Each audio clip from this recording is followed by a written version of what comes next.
Hello, and thank you for tuning into my newest video where we explore the essential topic of the accounting equation. If you find the content informative and helpful, please consider giving it a thumbs up and subscribing to my channel. Subscribing ensures you won't miss out on future videos, as you'll receive immediate alerts when I release new content. Your support is greatly appreciated. Let's dive into the world of the accounting equation together.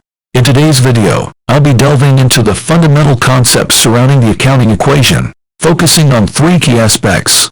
What is the accounting equation?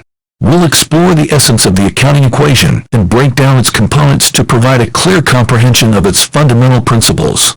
Its relationship with the balance sheet. I'll elucidate the intricate relationship between the accounting equation and the balance sheet, demonstrating how these two crucial elements interconnect in the realm of financial accounting. Practical example of how it balances at all times. To enhance your grasp on the topic, I'll walk you through a practical example that vividly showcases how the accounting equation consistently maintains balance. The accounting equation is a basic principle of accounting and a fundamental element of the balance sheet. The equation looks like assets equal liabilities plus capital or equity. There is a joke. Why don't old accountants die? They just lose their balance. But we cannot lose balance for our equation. It must balance. This equation sets the foundation of double-entry accounting, also known as double-entry bookkeeping, and highlights the structure of the balance sheet. Double-entry accounting is a system where every transaction affects at least two accounts. I relate accounting equation to a seesaw. To balance the seesaw at equilibrium level, both sides must be equal, and this is what is true for accounting equation. Let's see how it works. Peter has $100,000 and he wants to invest in business. This act on part of Peter gives rise to two things. One, his equity is created on the right-hand side of the equation, and on the other hand, an asset called cash is created for the same amounts, balancing the equation. We must understand business and the owners are two separate entities. When an owner or investor invests money in his business, that money is now owed by business to the owner. I hope you grasped this concept. Now Peter decides to buy a tractor which uses up the entire cash and creates another asset called tractor. This time subtraction and addition is impacting only the asset side, but the total does not change for assets and the equation still remains in balance. Peter now decides to buy a computer for his business, but there is no enough cash. He decides to borrow money from the bank to finance it. This action created a loan liability on the right side of the equation, and an asset called computer on the left side of the equation, again making it balanced. The accounting equation must always remain in balance, meaning that the total value of assets must equal the total of liabilities and equity.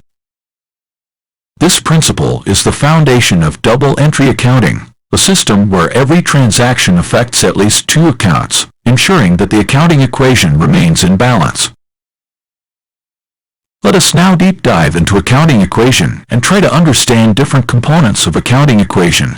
The first component of accounting equation is assets. In general terms, assets are economic resources which are owned by a business and are expected to benefit future operations. However, IASP defines it as an asset is a present economic resource controlled by the entity as a result of past events. What is an economic resource?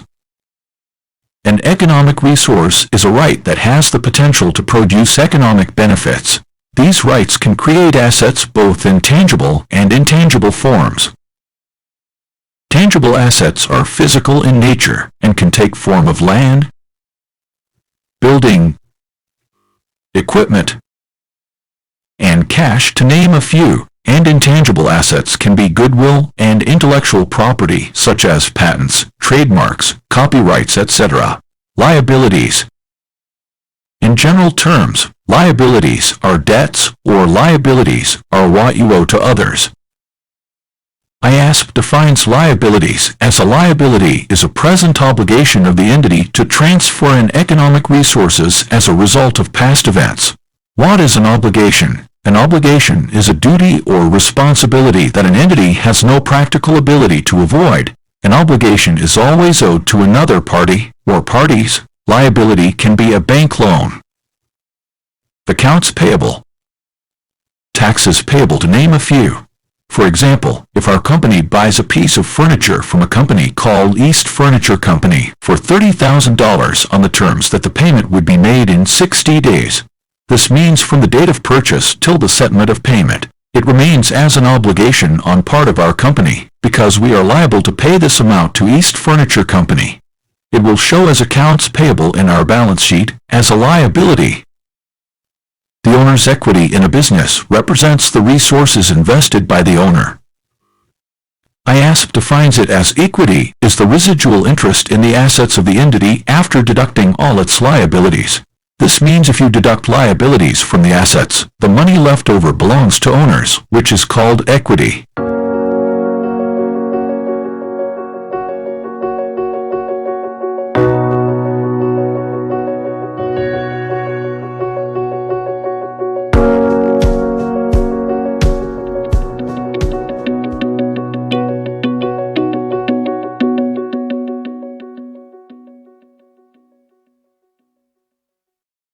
A balance sheet is a statement of the assets, liabilities, and capital of a business at a given amount of time.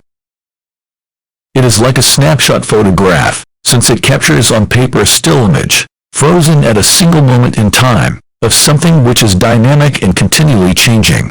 I call accounting equation a shorter version of balance sheet because it contains three elements: assets, liabilities, and capital, which mirrors the structure of balance sheet.